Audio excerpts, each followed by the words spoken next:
Welcome back to the D6 Family Ministry Podcast. We believe that discipleship should not be difficult, so we're here to help you connect the dots between the church and home. Together, let's guide each generation, whether related to you or not, to stand confident in their faith. I'm your host, Marianne Howard, and with me as always is my co-host, Ron Hunter. Welcome back. It's good to be here. I got a question for you because I know you cook.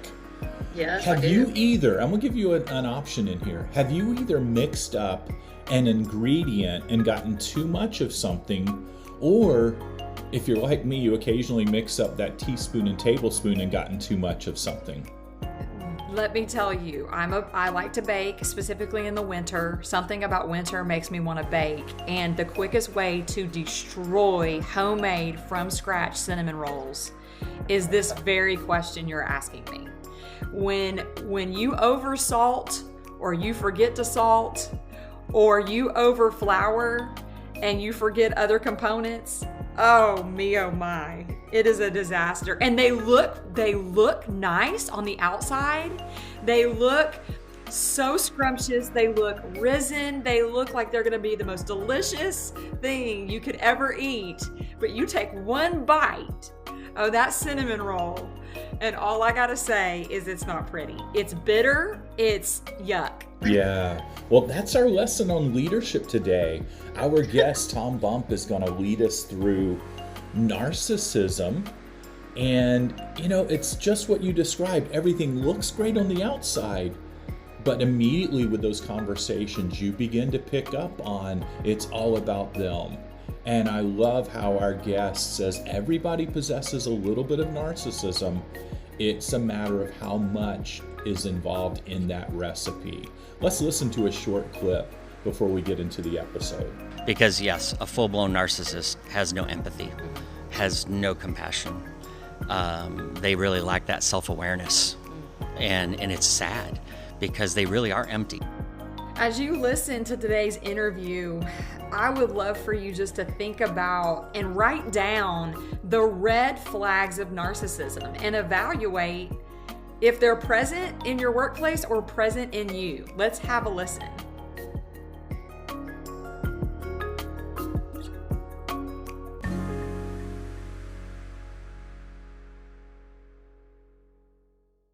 Do you find it difficult to have meaningful conversations about God with those you want to disciple? If you feel like this, you're not alone. And there is good news. Discipleship doesn't have to be difficult.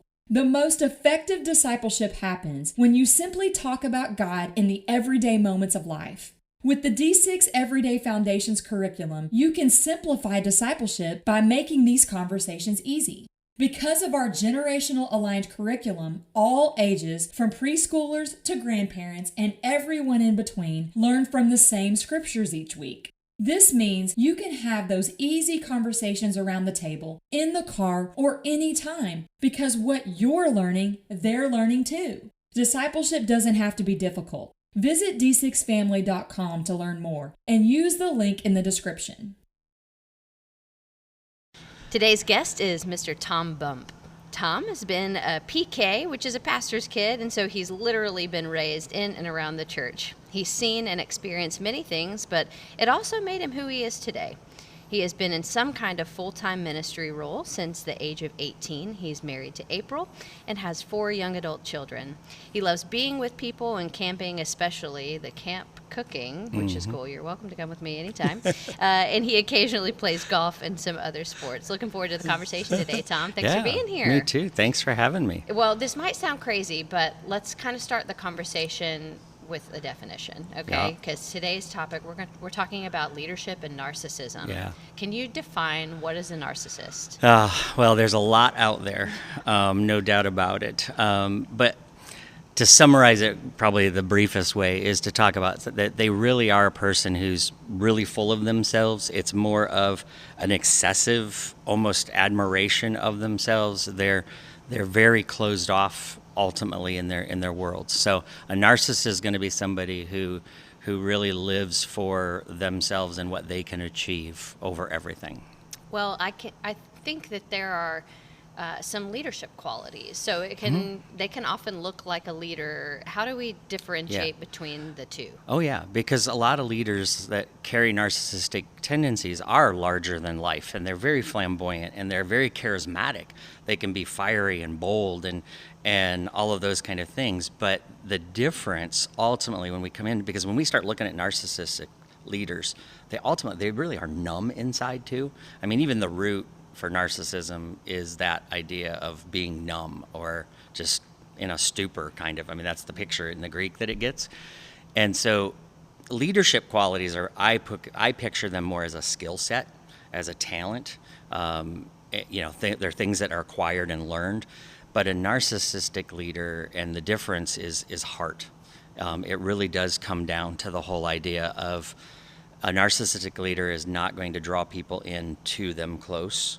They're going to keep people a little bit more distant, where a leader wants a team. They want to build, a healthy leader, I should say, is one that wants to have a team around them that knows their strengths, knows their weaknesses, and builds and recruits those kind of people to supplement that. A narcissistic leader is not going to do that. They don't want anybody outshining them. So if they find somebody with a greater skill set, they're not going to want them around very long.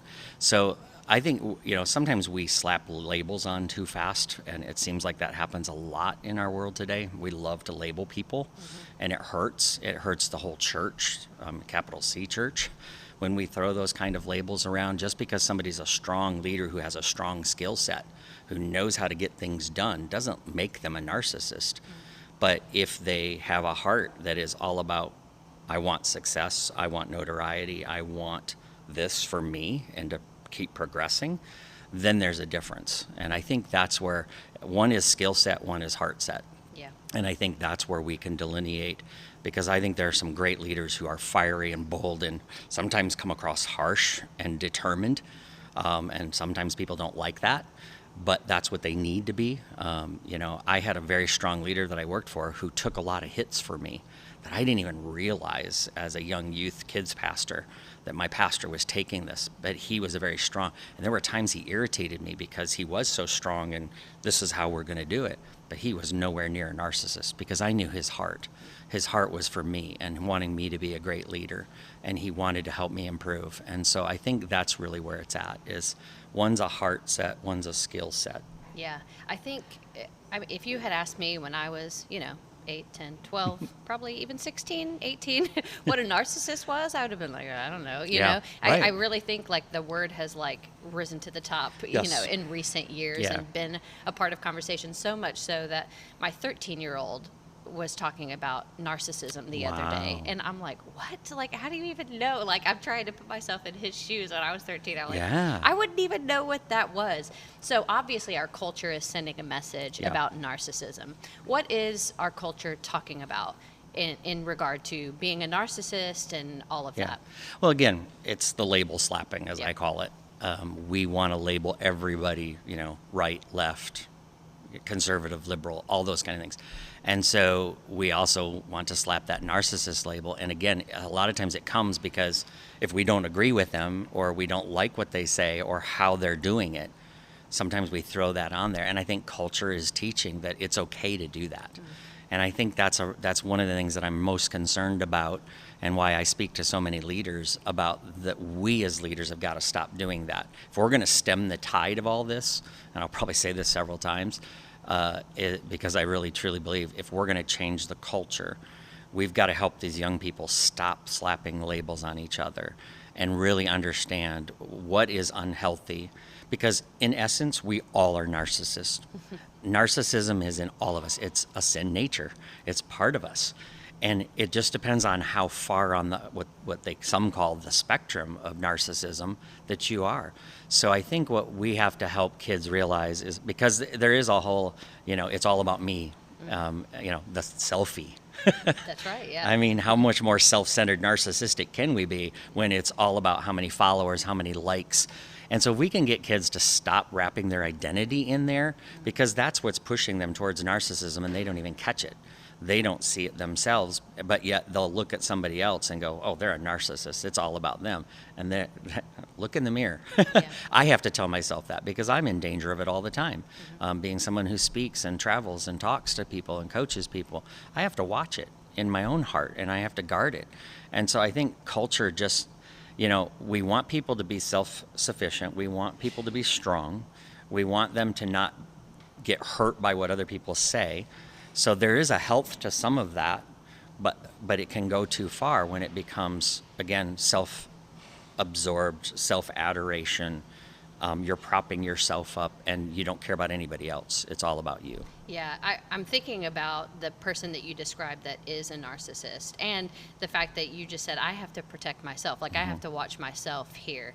Okay, so all of us need to consider this, right? So I'm just thinking about what you just said and putting those two things together. So the narcissist doesn't let people get close, right, but you in guarding yourself. So how can we guard ourselves? Like, is it making sure that we have people around us? Like, how can we protect ourselves in that? Yeah, I think it starts with realizing our ultimate identity and who sets that identity, and that's God.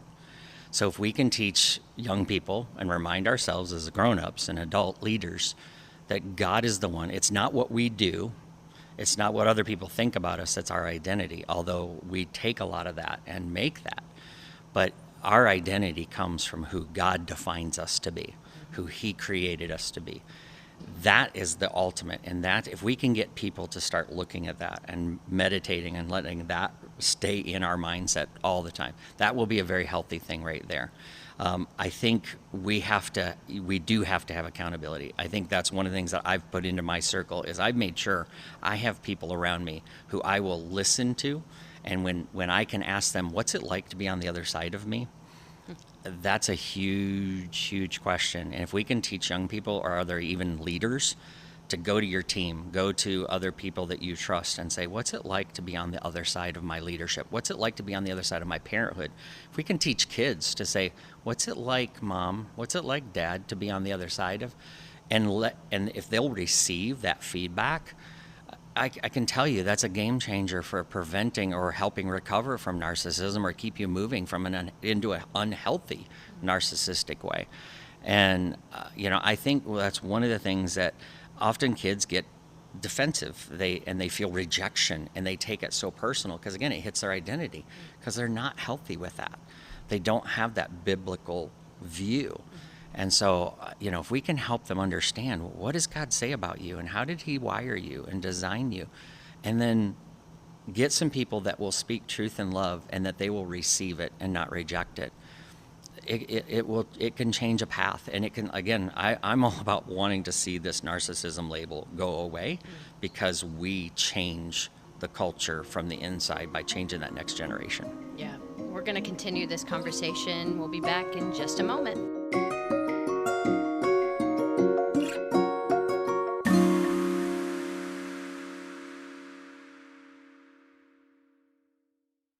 Do you imagine a church brimming with engaged members, where discipleship flourishes and your mission profoundly impacts lives?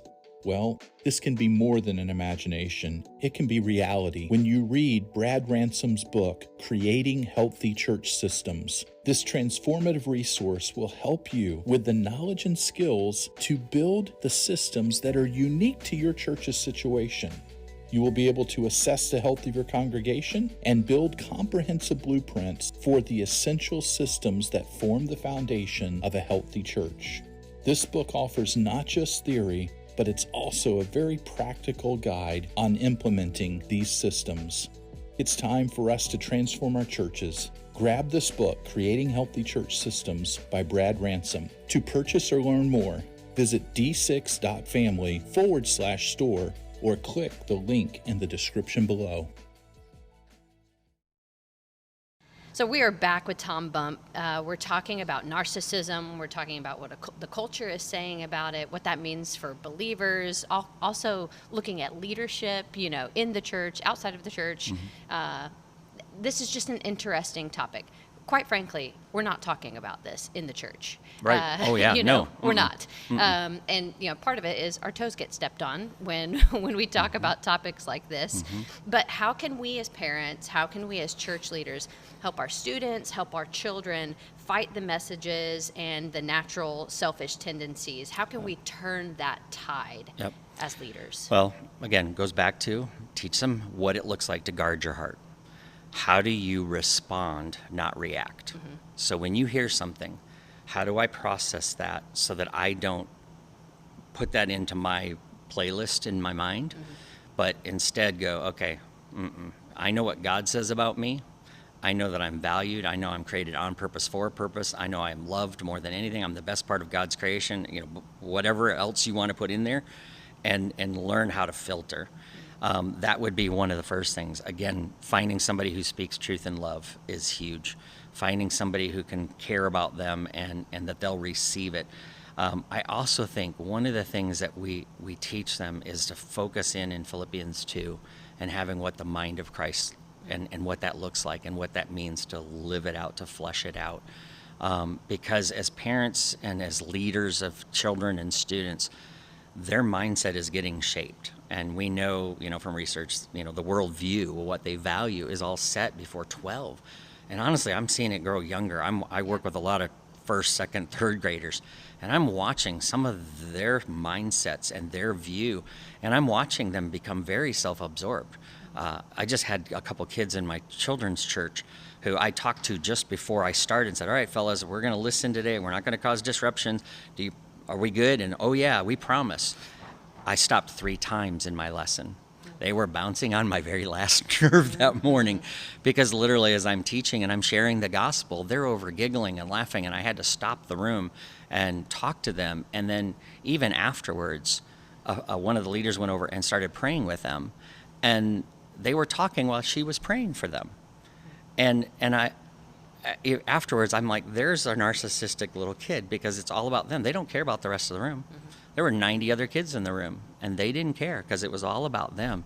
And so I think one of the things that we have to continue to do is love them, nurture them, keep focusing and pointing them to this is how Jesus thought. This is how he treated other people. He was God. He could have taken, but what did he do? He put himself in a servant role, walked and talked with people, sat in the dust, sat on the edge of the river, whatever, and talked and loved people right where they were. And so if we can help kids and students and other leaders, I think we as leaders need to start practicing this more, because we reproduce who we are. And so if we as parents, as leaders, can start reproducing this and so the kids see us, because I think they see us struggling with our identity. They see us struggling with, are we going too far about being self-absorbed and it's all me, mine, what I get, I'm in it for me. Then that's what they're picking up, and more is caught than taught. Yeah.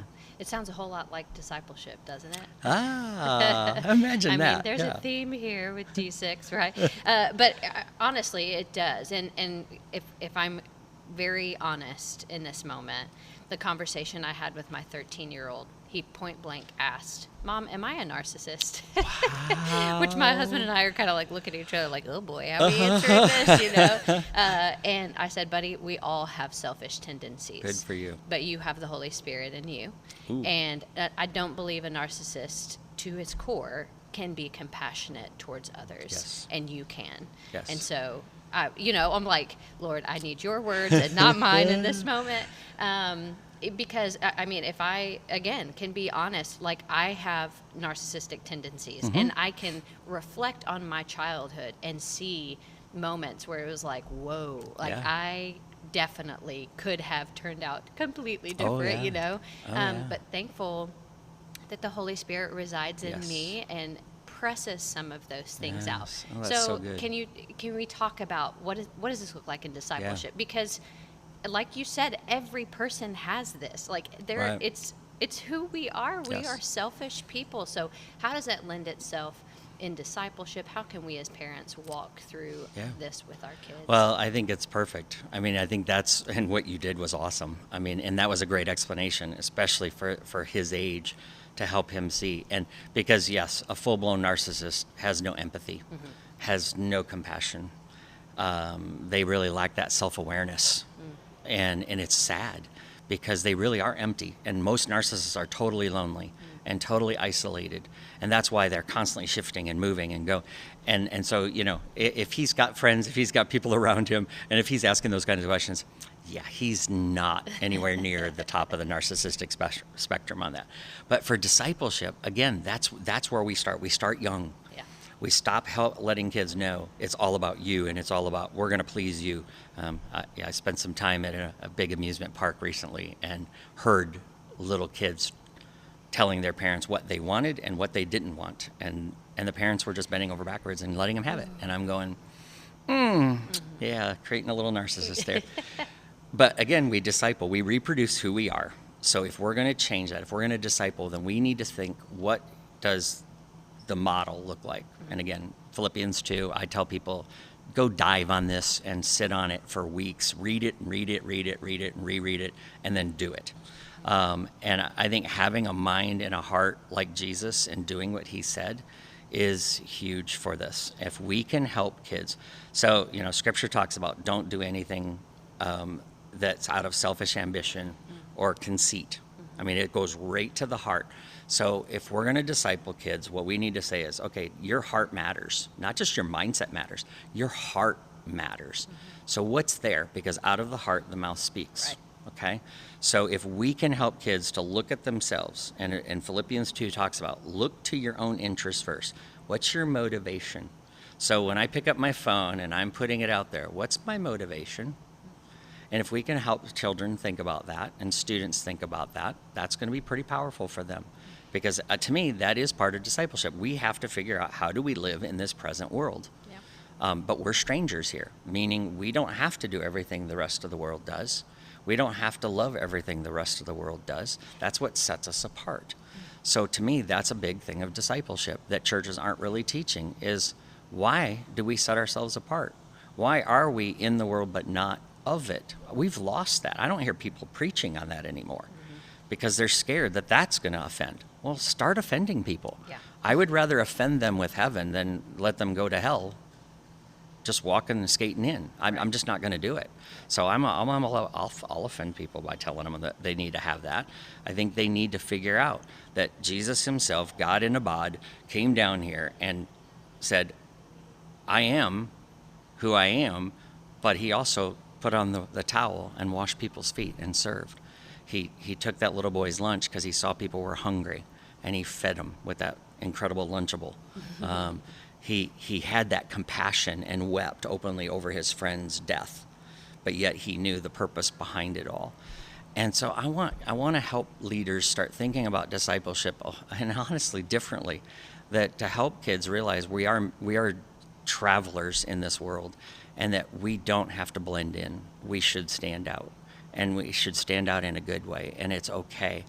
But if we do that with the motivation of, again, it's not about us to go, oh, look at me, super saint. But because we could go that way, and then we're end up floating towards narcissism. And I've seen people take that to the extreme, that look at me, I'm super Christian. And that turns the world off too. So I think we can help families if we can focus on what does Scripture say, and let's obey it. Let's follow Jesus simply, plainly. We don't have to do it extravagantly, but just do what he did. Get out there, love people, serve people, and then keep reproducing who we are. If that's our heartbeat, we can take all the skill sets of being a great leader and a great parent and a great teacher and a great athlete and a musician and a dancer and all those kind of things and use those for God's glory. So my husband got to sit in your breakout yesterday, so I kind of have the bonus material that you talked a lot about what's it like to serve under a narcissistic leader, which could be an entire podcast in and of itself. So we won't deep dive into that. However, I do want us to be mindful that we've got church leaders who are listening to this. Yeah. So how can a pastor insulate himself? Or maybe the question is, how can we as church members be on the lookout for that and in our church leadership? And how do we approach conversations when we see some of those things surface? It's hard because we're not doing it very well. Yeah. And that's why narcissistic leaders tend to last and staff members don't. And it continues to, people leave and turnover. I think we've got to get back to following Matthew 18. I think we have to be willing to be bold and speak truth in love. Again, you can't control everyone. You can't change everyone. That's God's job, not mine. But I can stand firm. I can have bold conversations, and I can speak truth. I can do all I can to do. Scripture does say, as much as it depends on us, live peaceably with all men. But that doesn't mean we're a doormat. So if we're serving under a narcissistic leader, that doesn't mean we allow them to keep walking on us and walking on us and walking us till we become so damaged that we can't continue. Unfortunately, I did that. And that was terrible. And it took me years to recover and a lot of counseling myself, getting it from others and then studying and walking my own valley. So I think, there's so much on this. And even in the breakout, I was struggling at times because I wanted to help people more, but I was trying to be broad. Sure. So I guess for this conversation, it's if you're working under a narcissistic leader, if you can't have those conversations, you need to get some others around you to have that. There are ministries out there, the Peacemakers. There's a great resource called The Peacemaker by Ken Sande. That's a powerful tool that will help you walk through and have that conversation and how to approach a leader and how to do it biblically.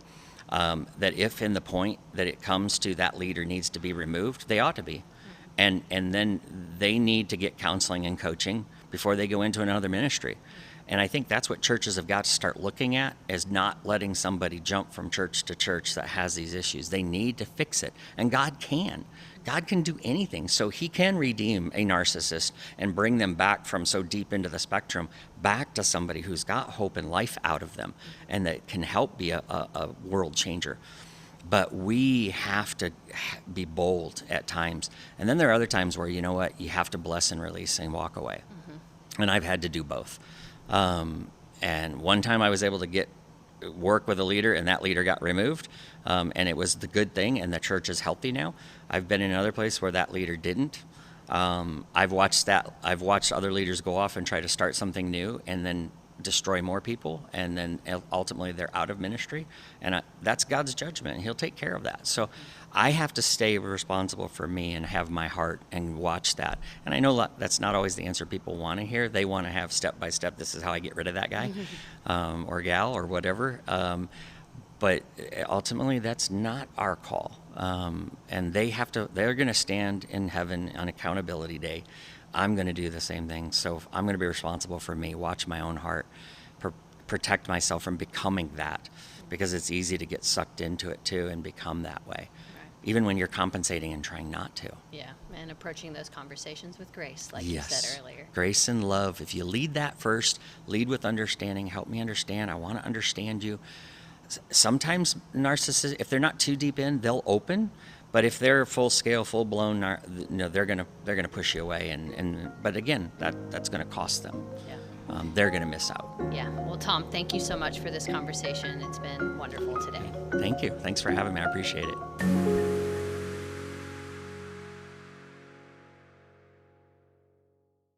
Well, Tom Bump, he stepped on all of our toes and gave us such a great outline for identifying narcissism in leadership. And I absolutely loved all of his key points. I wrote a whole list of here are the red flags of narcissism. And I really loved towards the end of the interview where he starts to shift the conversation into discipleship practices and how we disciple our kids to not be narcissistic. And he made this poignant statement that I starred, highlighted, anything, circled, all of the things.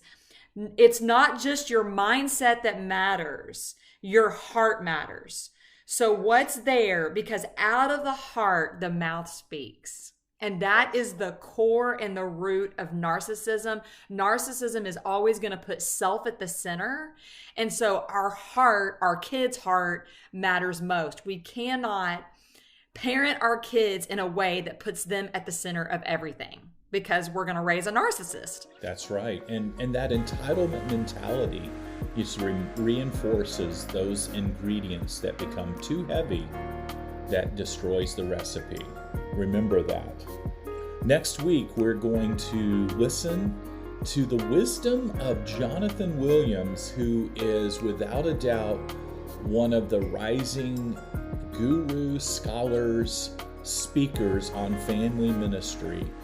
Jonathan Williams, I don't mind telling you, he is the managing editor of the Southwestern Seminary D6 Family Ministry Journal. And I'm looking forward to you getting a chance to hear his heart, his insights, and a little bit of what his students get to hear from him on a weekly basis. We'll see you next week.